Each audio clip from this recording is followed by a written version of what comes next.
here studying the final account. As in before we have told you that first of all we have to make the receipt and payment, then income and expenditure and balance sheet.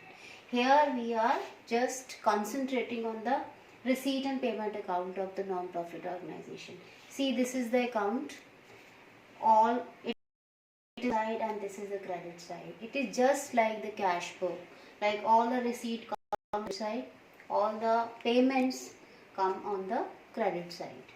Now before going to start this, you are to just concentrate on some points which is very much important for study of the receipt and payment account. First of all cash and bank receipt and payment are come here.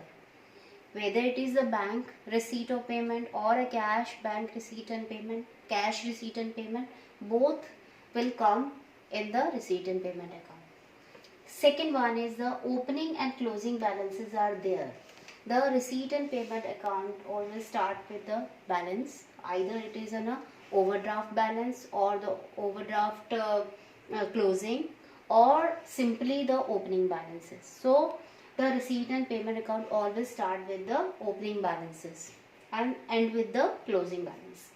Now third one is both the capital and revenue item.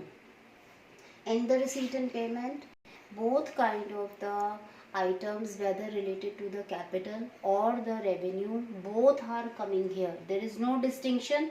If there is a receipt, it either of a capital receipt or the revenue receipt, it will come here. If there is a payment, either of the capital or the revenue, it will come here. Now the fourth one is the current and previous items. Here we are avoiding the time factor. Whether the receipt and payment are concerned with the past or the current or the coming future, all kind of the receipt or the payment will come here. So it is actually avoiding the time factor.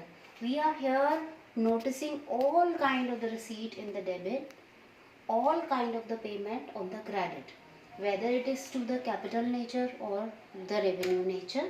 Now next is we going to study now the debit side payment. It start with the two balance BD with the opening. Now the next one is a subscription. Subscription is the source of the rendering services. You are just taking the fees, journal donation, grant for the specific purpose, entrance fees, sale of the newspaper, interest on investment, income of concert, lectures, interest on receipt, interest received, legacies. What do you mean by legacies? Now legacies, here on the note you can see legacies are the property left by someone in the will.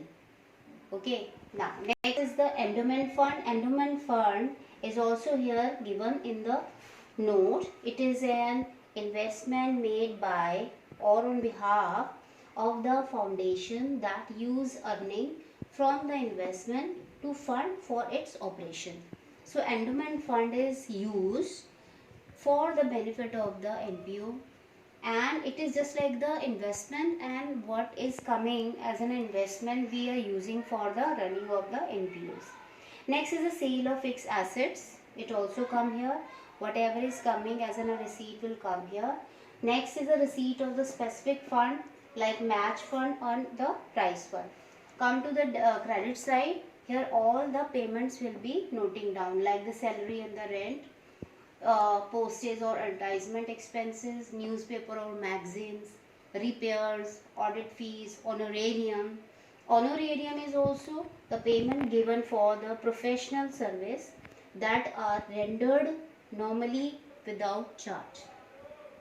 By price distribution, by purchase of fixed asset, by sports equipment and books.